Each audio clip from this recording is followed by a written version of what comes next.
ચાલો બાળકો, સરસ મજાનો ગુલાબ કરી દો. રામ રામ ને સીતારામ. એકમ બે, શું છે લાંબુ, શું છે ગોળ, તેનું પુનરાવર્તન કરીએ છીએ. તો તમારે ગબડતી સરકતી વસ્તુના નામ કહેવાના છે.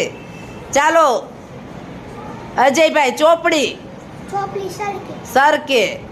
પૈડું ગબડે. લખોટી ગગડે ગબડે. પછી લખોટી ગબડે બેટા. નોટબુક સરકે સરકે. Very good. પછી બોટલ ગબડે ગબડે. ગેસનું સિલિન્ડર ગબડે ગબડે. Very good. ટેબલ ગબ સરકે સરકે. 1 રૂપિયાનો સિક્કો ગબડે અને સરકે બંને થાય. પેન્સિલ ગબડે ગબડે. Very good. પછી માપપટ્ટી માપતી